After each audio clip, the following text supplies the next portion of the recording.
مجھے یہ عزت بخشی کہ میں اس ادارے میں آؤں جس نے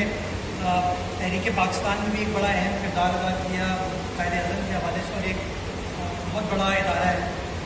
میں پہلی بار یہاں پر نہیں آیا، ہمیشہ ادھر آتا ہوں، اس کورٹ یارڈ میں بات کرتا ہوں اور دل سے خوشی محسوس ہوتی ہے دو وجوہات کی وجہ سے کہ نہ صرف یہ ایک خوبصورت بلڈنگ ہے بلکہ خوبصورت ادارہ بھی ہے، اور میں سمجھتا ہوں اسی چیز کو ہمیں اجاگر کرنے کی ضرورت ہے۔ خوبصورت ادارہ اس لیے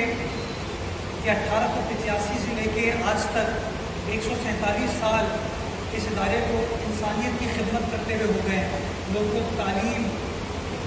دیتے ہوئے ہو گئے ہیں، لوگوں کی شخصیت گروم کرتے ہوئے ہو گئے ہیں، لوگوں کی پرسنالٹیز گروم کرتے ہوئے ہو گئے ہیں۔ اور اس ادارے کی خدمت کا سب سے بڑا ثبوت یہ ہے کہ جس شخص نے